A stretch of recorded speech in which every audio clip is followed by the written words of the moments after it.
What's up, brand builder? Stephen Hurahan here on the Brand Master podcast. And in this episode, I'm chatting with David C. Baker. Now, David C. Baker is the author of a book I really love, The Business of Expertise: How Entrepreneurial Experts Convert Insight to Impact and Wealth. Now, this book is an absolute field guide about how to find your niche and position as an expert, selling your thinking separate from execution. And in our chat, David shares valuable insights about how to build your expertise, how to separate your thinking and create an offer to sell it, and questions to ask clients to lead them to strategy before execution. So if you are interested in learning how to separate, promote, and sell your thinking from an expert about being an expert, then do not miss this episode of the Brand Master Podcast. Welcome to the Brand Master Podcast, a show specialized in helping branding professionals and entrepreneurs to build brands using strategy, psychology, and creative thinking. Hello, everyone, and welcome to the Brand Master Podcast. And I'm delighted to have David C. Baker on the show with us today, author of the excellent book, The Business of Expertise. David, thank you so much for taking the time out of your day to join us today. Glad to be here, and I miss you folks. I've been to your part of the world many times, and I just that's one of the things I hate over the last few years, not being able to get back there. So it's nice to at least hear the accent anyway. Yeah, I know. I have an Australian twang, but I'm actually Irish, so I've got this kind of cocktail going on. But I definitely have some Aussie words in there. But yeah, you're right. It's hopefully the borders all open up soon, and we can get back to a little bit of travel. Yep. But look, people listening to the show at the moment, a lot of them will know who you are. Because they're interested in kind of building out their careers as experts, a lot of them in the creative field. But I want to dive into some of your thoughts on different areas of kind of niching, positioning, and everything that you're an expert in. Now, I just recently got the book again, and this time I got it on Audible, and you actually narrated that one yourself, didn't you? I did. I had a great time. I went to our cabin in the woods, and took me about 2 days, and read a chapter, then took a walk, read another chapter, took a walk. It was a lot of fun to do, although I cannot recommend it for authors, though, because you discover how many typos you've made, it's like when you read it to your... Yes, I did. Yeah. I had fun doing it. It sounds great. Sounds like something Stephen King would do. But like one of the my favorite parts of the book is your story about driving that beat up old car and having to park 10 blocks away before going into your client to kind of give off this perception of being an expert, and you didn't want your old car kind of interfering with that. But can you kind of give us a little bit of a background into how you became an expert at being an expert, and kind of what that journey was like? Sure, happy to. I grew up overseas. My parents were medical missionaries, so my upbringing was very odd in that I didn't come to the U.S. to live until I was 18. We lived way up in the mountains with no electricity or running water, roads or stores. So I was really green. Came to the U.S. I was headed to a teaching field, into the teaching field, and spent 5 full years in grad school. And to help put myself through grad school, I decided to start a marketing firm, thinking, how hard could this possibly be? It turned out to be quite a bit harder than I thought. But there just weren't many good examples. I'd never worked at one. I just started one, made a lot of mistakes, did some things well. And about 5 years into that, I began to advise other principals, simply because somebody who had a publication in the field asked me to contribute some articles, and I decided to write them. It was fun. And then he asked me to help him do some seminars, and I did that. And all of a sudden I realized, I'm having so much more fun doing this than I am doing what I was doing running a firm. It was a small 16-person firm.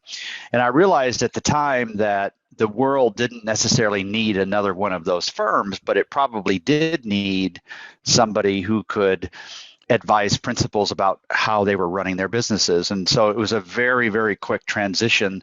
That was 94. So however long ago that was, 28 years ago almost. Wow. Yeah. And from the very beginning, well, within a year, I this is how accidental it was, just honestly. I needed to buy credibility. And so I was doing some direct mail, which is what you did back then. And then Hmm. I was also buying a full page ad in Communication Arts, it's still around. The publication is still around. And in phone conversations, I would be talking with a prospect and say, well, I'm sure you saw my full page ad in Communication Arts. And of course they hadn't, but all I wanted to do is tell them that it was there. But it just was so expensive. It was $5,000 a month, and I just simply couldn't afford that. So I thought, well, what if I started an email list and people gave me their email addresses in exchange for sending them stuff that was useful to them? And that was the beginning of, this is way before Google or Amazon or any of those companies, even before ISPs or ESPs. And I had a server in my living room, and it just started to take off. People were really interested in the stuff. And so that started a long, basically a writing career. I think of myself more as a writer who also advises, and it spread the word. And then, of course, when Google came along, I had already given Google something to work with. And that's the short story, basically, that I just stumbled on a lot of the right things accidentally, and it's been an interesting journey. So would you say then a lot of your the pathway to getting to being an expert on expertise was through writing and formulating your thoughts? Right, but not because the writing attracted clients, but because the writing forced me to articulate what I believed. And in the process, it attracted others. So I was essentially just thinking out loud in public. I don't think of myself as a thought leader or a public intellectual. I was just simply thinking out loud. And so as other people listened in on the conversations I was having with myself, they decided, oh, maybe there's something here. Maybe we should work together. And it never occurred to me that I shouldn't give this stuff away. I just thought, well, this helps me to figure out what I believe, what I think. And I'm so embarrassed I'm so afraid, so terrified of being embarrassed in public, that it put a lot of pressure to think through this stuff pretty carefully and to make as few mistakes as possible. So that was really the nucleus of it. Yeah. And look, to be honest, I think, most people don't get into thought leadership thinking that they're going to be a thought leader. I think a lot of it is organic and really kind of formulating your thoughts and putting it out there into the world. And then, it either sticks or it doesn't. People either follow that or they don't. And the ones that become thought leaders are the ones who kind of, generate this following of people who kind of have the same beliefs and believe kind of the same things. But right. There is definitely a lot of conversation in and around positioning or niching, certainly in the creative field. And, certainly for a lot of freelancers, it is quite difficult because it is, kind of counterintuitive to niche down, to put your flag in the ground and say, we are for these people, and in turn closing all the door to all this other business and kind of essentially pigeonholing yourself. Do you understand that fear, and kind of what's your counter to that? Mm-hmm. Oh, I certainly do understand that fear.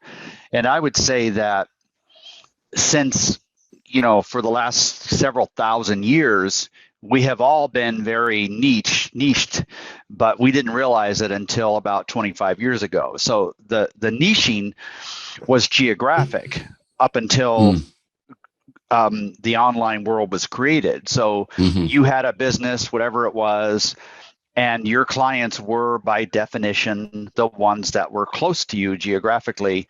That was your niche.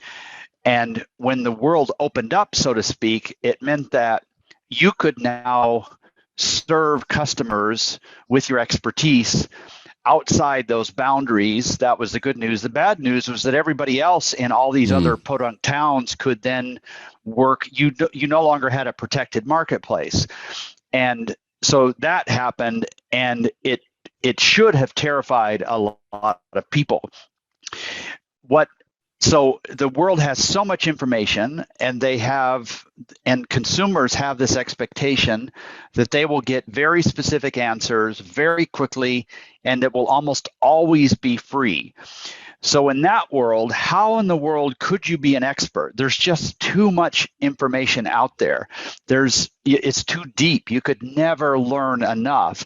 And so just from a practical standpoint, if you're thinking logically here, you realize, oh my goodness, if I'm going to be an expert, I'm going to have to narrow that down so that I can go deep. Now, the other side of that is the fear, and this is the only valid, it's not even valid, I guess. It's the only real argument, though, against a niche, and that's that you're going to run out of opportunity. And so entrepreneurs have this crazy fear that they'll starve. And so that notion of creating a narrow niche means that they have less opportunity. That's how it hurts them to think about it. But I would just fast forward 20 or 30 years, depending on how old somebody is, and say, when you look back on your life, and if you look at it and say objectively, listen, I was not as successful as I could have been. This is just not what I expected. Will the reason be because you ran out of opportunity, or will it be because you didn't focus on something? And I would say that in every case, it's because you didn't focus. The people that are worried about this are so dang competent. It's just ludicrous to me to think of somebody who's that smart and that disciplined and that hardworking running out of opportunity.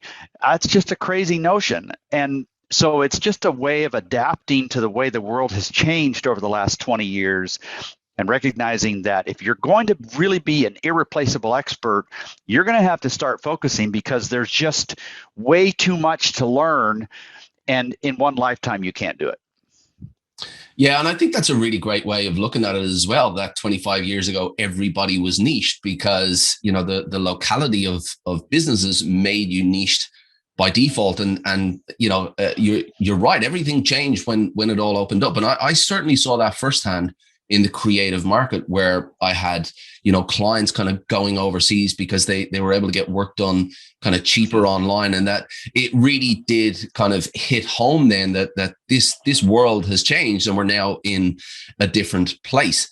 Now, if for those who want to find their niche, who want to find their position, their area of expertise, to put that flag in the ground, what would you say would be the most important defining factors that they could look at to really kind of plant that flag in the ground?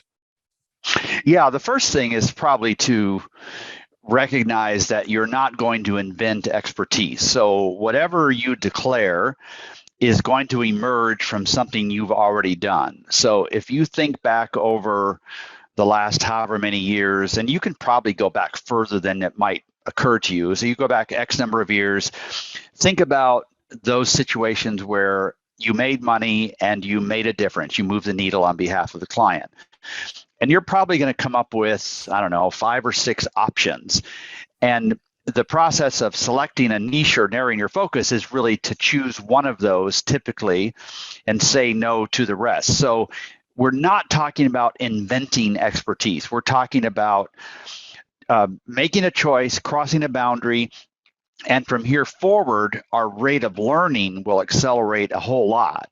We're already competent enough, and the choice we're making is to learn at a much faster rate. So that's the first thing. We're not inventing expertise. The other thing is to think about how many competitors are there and how many prospects are there. And here's where we can get a little bit scientific, not totally scientific, but a little bit closer to that goal. And if you look across the landscape and you can't find anybody else who's declaring the same sort of expertise that you intend to declare, then you're either first to the party, which is unlikely, or other people have considered it and decided it wasn't viable. So you really do want to find some competitors, but not too many. And that's somewhere in the 10 to 200 range. And then the same thing for prospects. You want at least 2,000 prospects. Now I'm talking about professional services here, not products or anything. So at least 2,000 prospects. If there are more than 10,000 prospects, you probably need to narrow it a little bit more. And then the fourth thing I'd say is that, and this kind of relieves a little bit of that pressure in your mind, that focusing is really about the work that you are publicly going to seek. it does not control the work that you accept privately. Yep. So you can still take some of this work, especially during that awkward transition where you're a total unfocused generalist. Down the road, you want to be a very focused specialist and only take work where you're really suited for it. But in that awkward in-between time, you can keep taking the work that you're doing now, which frankly you wouldn't have had any trouble accepting just yesterday because you did a good enough job, and that relieves a little bit of that pressure. Yeah, and this is something that I talk about extensively as well, because so many people have trouble with really that mindset shift of shifting that focus. But it is true that if you are positioning, it's really just about your message to the market, and what you do behind the scenes you can choose to communicate or not. So although from a positioning perspective, you are closing that door on this other business to be more relevant and more focused, behind the scenes, you're still able to work with these people. So don't be afraid of, not having food on the table because you can't work with this client. Of course you can. It's just when it comes to your positioning, your messaging, your focus, that these particular businesses that you want to be known for is pretty much what you speak about. Yep, exactly is that right. Yeah. Yeah, exactly right. A lot of people are nervous about calling themselves an expert. So just to give you an example, I speak a lot about brand strategy as kind of an alternative to offering more creative services, just a different kind of spin and an area that's growing in terms of understanding. What would you say to somebody who has a fear that they don't have, a complete understanding of this area? They want to go down that road. You have a technique called the 55 topics that you used before. Can you explain what that concept is? Sure. So often those questions those doubts that kind of undermine our confidence are really internal. We're usually not hearing those from prospects or clients. And to quell those, you just acknowledge that they're there and you begin noting, so write down those questions that you get consistently from your clients or prospects where you don't feel like you have a carefully articulated point of view. And you feel like as an expert or as a budding expert, it seems like you should, but you kind of stumble around and you hesitate and you look away. If I was watching you objectively, I could see that, oh, you're kind of making shit up here like, okay, it's good enough, but it's not the same level of confidence. So when you get those questions, then start writing them down and then make a commitment to articulating a point of view on those. Now, it's not as if that point of view can't change over time, but you owe it to yourself and you owe it to your clients to have a carefully articulated point of view about whatever it is that you're an expert in. And what is an expert? An expert is somebody who, at least in this context, an expert is somebody who gets paid to think, not do, gets paid to think. And so you need to be able to, without hardly any hesitation, articulate on any question related to your expertise. And if you keep getting stumped by certain things, then by golly, write those things down. And so I did this. I did that. I had no idea how many there were. I just knew that there were a lot of them. And I just started writing them down. I looked at it, it's like, oh my God, there's 55 of these things. I don't really have a clear point of view. Now, because I'm an entrepreneur, I did something a little bit strange. I said, okay, well, I'm going to write on these things, and how am I going to be disciplined enough to research and write on them regularly? And by God, I might as well get paid to do that. So I created a publication. It was called Persuading, and I sold subscriptions to it. It was $360 a year, so $30 an issue. And every month now, because people were paying me, I felt the pressure to deliver on those promises. So I wrote 55 issues. And then when I was done, I closed it down. So 4.5 years and made about $1 million. People paid me $1 million to figure out what I thought about it. And so, you can be an entrepreneur at the same time. I love that. And in your writing as well, and this is something that you speak about that you've spoken about before. You didn't just create content for the sake of content. Now, we live in this content heavy world, and you know, it's kind of this known thing that you need to do. You need to go out and create content. But speak to me about the difference between insight versus content, because anybody can create content, but the real value is in the insight. Is that what you believe? It is, yes. And I would say that most of the content that you and I read is content instead of insight, because it's based on really weak positioning. It could be applied to so many different things. It could be written by so many different people. Mm-hmm. I don't have a really specific definition of the difference between the two, except that insight is unignorable. So if it's the right target that you're writing for and they read your insight, they should be forced in their mind to stop and think and either agree with it or disagree with it. Content is completely ignorable. It's the kind of stuff that you read on LinkedIn minute after minute. You go back to LinkedIn and you see there's 17 notifications of new articles and none of them are worth reading. It doesn't make you stop and think, stop you in your tracks and think. Insight changes how I think. It's unignorable, and it's based on a very tight positioning. Content is the kind of stuff that you write because you think it's cheaper than buying ads. You think you're feeding something to Google, you're trying to do something with SEO, and you're not generously giving away brilliant insight to your prospect and clients. Content is what you write for yourself. Insight is what you write for other people.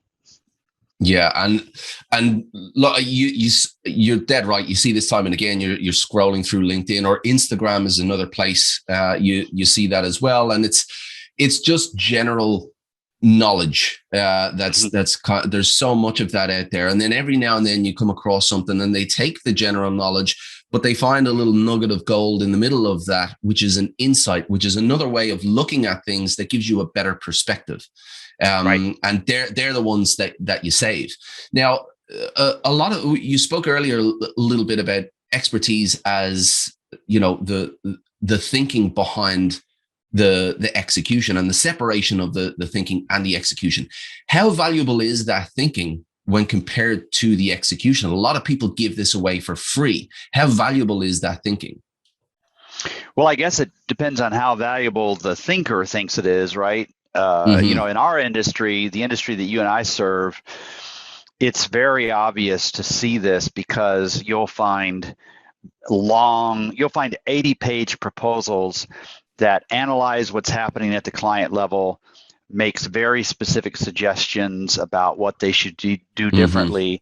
And then the only decision the prospect has is, do you want to hire me to do all of this stuff I've just told you should do, or do you want to hire somebody else, or do you want to do it yourself? You're giving away the thinking. And instead of that, it's the antithesis, or sort of the solution to long proposals that give away thinking, is to sell it in some sort of a roadmap or a diagnostic, where the very first engagement that you're working with the client is really to solve that. So if a client isn't sure if they want to hire you, the way to answer that question is not to solve their problems before they hire you. The solution is to help them see how you think and the process you use to arrive at it. And you wouldn't quite say it like this, but what you're thinking is, listen, I have no idea what's wrong with your situation right now. I do know, though, that I've seen many situations like this, and I have a way of solving this. I have a process that I apply. And if you're not sure how I think, here is some stuff that I've written. I didn't write it just for you, but I wrote it for the marketplace. And if you're willing to pay me a lot of money to solve your problem, you have a right to know how I think before we start. So here's something I wrote for everybody rather than a proposal which I wrote just for you. And I love that, because that's exactly the conclusion that I came to over time, because I made that mistake so many times. I would sit on the phone with prospects for hours. I would give away my thinking. I would dive deep into how I thought they could be different. And then I would put together this proposal and I would invest hours and they would go with somebody cheaper. So I've seen that. And what I learned to do, and this is what I believe you're suggesting as well, is to put a gate around that thinking and to give them a platform to step up and look over the gate to see how those processes work. Is that right? Right. And instead of writing content that just touches on the surface and tickles their fancy, instead just choose a narrow slice of something that's important to them and go really, really deep with it. And that will tempt them to work with you because of all these other unaddressed areas where you could go really deep. That's insight. Content is really thin across the whole thing. Insight is helping them see how deeply you think about something as an example. Right. Now, you spoke earlier on a roadmap. Okay. So, and this is kind of aligns with my next question here. How can you create a compelling offer around that thinking? So you've alluded to the roadmap. What would that look like? Well, it's usually anywhere from 5 to 10% of the total value of the project that you would typically do. And you're just peeling off the initial section of it, and you're selling that as the solution to their challenge. And the way to imagine that is to pretend that the client has fantastic capabilities to implement whatever you would suggest. So there's no illusion that they're going to hire you to do all this work. All they want is an outside, objective, expert opinion on what needs to change, and they're going to do all the work. That's how you think of a roadmap or a diagnostic. Now, in most cases, they actually want you to do the work too, but instead of making all those recommendations in a long proposal, which you're doing for free, you put it into a diagnostic, and that's how you think about it in your head. The client is going to implement all this stuff. Let me explain to them exactly what they should do, and then they will run with it and do it. So what you're doing is you're prefacing all the doing work by laying out exactly what should be done and why, and then if they want to, and they almost always will, they will hire you to do the work. And I love that. So for those listening, this really is so valuable. And that is, instead of giving that thinking away, instead of putting everything into that proposal, put a fence around that, make that into a product, and give them the opportunity to see that product. Give them 10% of what you would do on a full project, and use that as a stepping stone into the rest of your services. And if you're able to do that effectively, you give them a way to guide them into your services instead of giving so much away for free up front. Now, when it comes to charging, David, how would you define how you charge for the thinking and the strategy versus the execution? Is there kind of a ratio or a percentage of one versus the other? Just as a rule of thumb, of course, all deliverables are different, but is there kind of a rule of thumb that you use? It's kind of, 5 to 10%, that rule usually applies, but it's so different from firm to firm. So if you're building a very complicated app, then it's going to look different than if you're just doing an ad. So I don't know that there's a particular rule of thumb, but then you also have to think about, okay, is it the same people doing both? Because if it is, it doesn't make any sense to charge them out at one rate for strategy and then a lower rate for implementation. You want to unbundle these things in your head, and you want to make the strategy a requirement for working with you, and then you want to make the implementation optional and actually more expensive than what they would pay somewhere else. They come to you for the implementation, not because you're cheaper, but because they want one throat to choke, or they love how great a job you've done and not letting the implementation of the recommendations get lost in translation, or it's just handy for them. And so you say, listen, we're happy to do that for you. We're using the same people, so it's a little more expensive than if you near short it or offshore it, but it comes with this level of guarantee. So it's kind of a messy, it's hard to be real specific about what that looks like. Well, and look, I've heard you talk about this before as well in terms of guiding them through strategy in order to get to the execution. And I think your analogy was two buildings with two doors on it. On one, you have the execution, on the other, you have the strategy. And for a lot of businesses, freelancers, they have both doors open, allowing them to go into either door to pick or choose whichever they want. But if you close that execution door and only allow them into the strategy door and then out the other side on the execution, you kind of guide them through and make sure that you get that strategy done before the execution on the other side. So I really like that analogy. And I think, for those who want to become experts and offer their expertise, that is a way. Find that way to bring them through the strategy door and close that execution door, and only bring them through that way. Now, I've heard you speaking about the prospecting stage and the importance of the prospecting stage. How do you take control of that in a way that kind of gives you authority with your client and makes them think, okay, this person is somebody that can really help me? Yeah, well, this answer is not as complicated as people might want it to be, and it may not even be as satisfying. But the real key is to just not care. You can't care about your prospect until they become a client. In fact, I'll just come right out and tell people, like, listen, you're asking me questions that I would know how to answer if we worked together, but they also presume a certain level of investment, which I'm not going to be over invested in this yet. I don't care at all about your situation yet. If you hire me, I'm going to care a whole lot. And you've got to separate that in your mind. Whoever cares the least about the engagement is the one that's going to win. And if you come across as too eager, too desperate, then you lose all bargaining power. And even if you do care, even if acting like you don't care is too difficult for you as a person, you've got to pretend not to care. And if that is a difficult thing for you to pull off, then you've got to ensure that your positioning makes it easy to have a lead generation plan that's constantly dumping an opportunity in the top of the funnel, so that if you don't get this particular job that's right in front of your nose right now, you're not going to starve. You know that there are other people you can talk with. We have this weird tendency to hang on to opportunity and overinvest in the sale, as Blair Enns, my podcast partner, talks about all the time.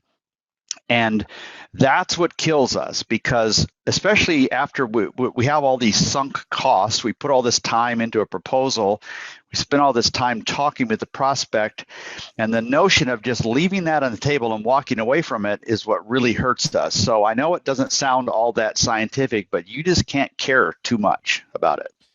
And I think, and look, we can all relate to that. We've all had situations where, we kind of, even if you think about relationships, there's the person who chases the other is the one that loses. And the more you chase, the more the other person runs away, and vice versa. And if that's not something that you're good at doing, you can implement that into your processes simply by having a set structure to make it clear to your prospect that, I am not chasing the sale. You follow your steps, and it makes it clear that you're not desperate for the sale, because if they sense that, then obviously they're going to go running. That's a mistake that I see time and again for creatives when they're trying to sell either execution or expertise. What are some other mistakes that you've seen professionals make when it comes to selling their expertise? Well, other than that over-investing, I would say relying on referrals, especially, and by that I also mean kind of word of mouth. I'm just throwing those in the same bucket, which means that it sort of becomes like intermarriage in Kentucky or Mississippi, as we say up here, where it just keeps moving, spiraling downward because your capabilities have typically grown more so than early prospects' opinion of you. So they're still referring you to the same kinds of people that they did in those early days. Meanwhile, you're a much smarter firm than you were back then. So that would be another mistake that they do. I think another one is letting clients slowly over time redesign the service offering of the firm. So not leading that process. So having a very clear idea of what you want to offer, what you can make money on, what's in your sweet spot. And instead of that, letting clients say, hey, I need this from you. Can you do that? And then I don't know if you folks have the Cheesecake Factory where you are, but up here, that restaurant is notorious for having like an 80-page menu. Mm-hmm. And what happens at your firm is it looks your service offering design looks very much like a Cheesecake Factory menu that just is very convoluted, and you keep putting things on the menu hoping that some fool will come along and find something they want to buy. That's not what experts do. Experts are very confident in letting other people dance with the person they brought to the party. They're not afraid of losing that relationship. They're only going to sell things that they're really good at doing, and they're not going to overexpand because of what some one client wants, and often it's a client that's not all that great, just honestly. Mm-hmm. Mm-hmm. And look, you can have clients who want all these different things, and if you don't have that discipline, then the positioning that you define in the first place becomes convoluted, and then you don't have that position anymore. And you can still create a network of referrals if you need to kind of earn more revenue and keep that positioning tight. Now, we spoke a little earlier of your two rooms, your execution room and your strategy room. When you decided to close that execution room and only make it exclusive for those who walk through the strategy door, did you find a process or a series of questions that you could ask clients to kind of guide them through that strategy door when they only wanted the execution door? Yeah, for sure. And this is where I think as an industry, we do a really good job of that. We're generally very good at listening carefully, at being curious, at digging deeper. So somebody comes to you and they want something, and that something is almost always in the second room. It's almost always some sort of implementation, because otherwise they're simply saying they're admitting by default that something's wrong that they haven't figured out yet. And what they've done instead, the prospect or the early client, is said, this is what I need. They're self-diagnosing, and they're looking to you not as a doctor, but as a pharmacist. Mm-hmm. They're saying, listen, this is what I need. Can you fill the order? I'll go through the drive-through and pick that up. And so the natural thing to do is just to probe deeper and say, okay, what leads you to believe that that's the challenge? Or if we fix that, how will your life be different? I mean, that's where I don't know that. I think the people listening to this are usually pretty good at that, saying why, keep asking why, like how will that change? If you could wave a magic wand, what would you change about your firm? And then sometimes the way they've self-diagnosed is exactly correct, and other times it isn't. But this puts you along a path, and you've got to decide whether you're open to this or not. It puts you along a path of moving away from being a doer to more of an advisor. And being an advisor means that you have to listen carefully, you have to push back, you have to disagree where appropriate, you have to take a stand, you have to have a point of view, a perspective. Doers don't, if they have those things, they don't talk about them too much. And so you have to decide if you're comfortable with that. Most people are. Most people that start businesses like this are very comfortable in that role, but it is a decision you have to make. Yeah, and look, it's great to hear you say so many things that align with my philosophies. In some cases, I talk about them in different ways, but essentially they're all the exact same thing. So in this instance, I talk about epiphany questions. So asking clients questions that will help them to kind of come to their own conclusion, because if they come to their own conclusion themselves, then it's their idea and you don't have to sell them anything. So it's kind of great to hear that, those same principles coming from you. And yeah, if that's what you want to do, if you want to sell your expertise, then questions are the way to kind of guide them into that strategy door before you allow them into the execution door. Mm-hmm. Now, if you were to, let's say you were to I was to strip you of your authority, your notoriety, people don't know who you are anymore, and you have your creative skills, and you decide you want to start a creative studio again. You want to build an agency. What would be the top three things that you would do? 2, 3, 4 things that you would do to establish yourself in the market as an expert? Well, first would have to be a focus. I just could never do something without a very tight focus. Second is I would start developing, I would put myself out there. I'm a writer, so I would do it through writing, but that might not be a natural fit for a lot of people. Maybe they'd rather do YouTube videos or whatever. Mm-hmm. But force yourself until you start articulating. The clarity comes in the articulation. So that would be the other thing I would do. Third, I probably would try to find some platform that somebody else has already established that I could borrow, so to speak, a platform that would allow me to say, speak or appear on their podcast or do a webinar mm-hmm. for them. Yep. Just borrow. So I'm providing a really useful, I'm not just stealing insight or impact from them. I'm doing something really valuable and probably doing it free. You're not charging for this kind of stuff. You're just generously giving it out. That's probably how I would start if I were starting out again. Yeah, and that's great. And just to kind of recap that, start articulating what you believe, because that clarifies your thoughts, and then put yourself out there and try to leverage other people's audiences so you can get more exposure that way.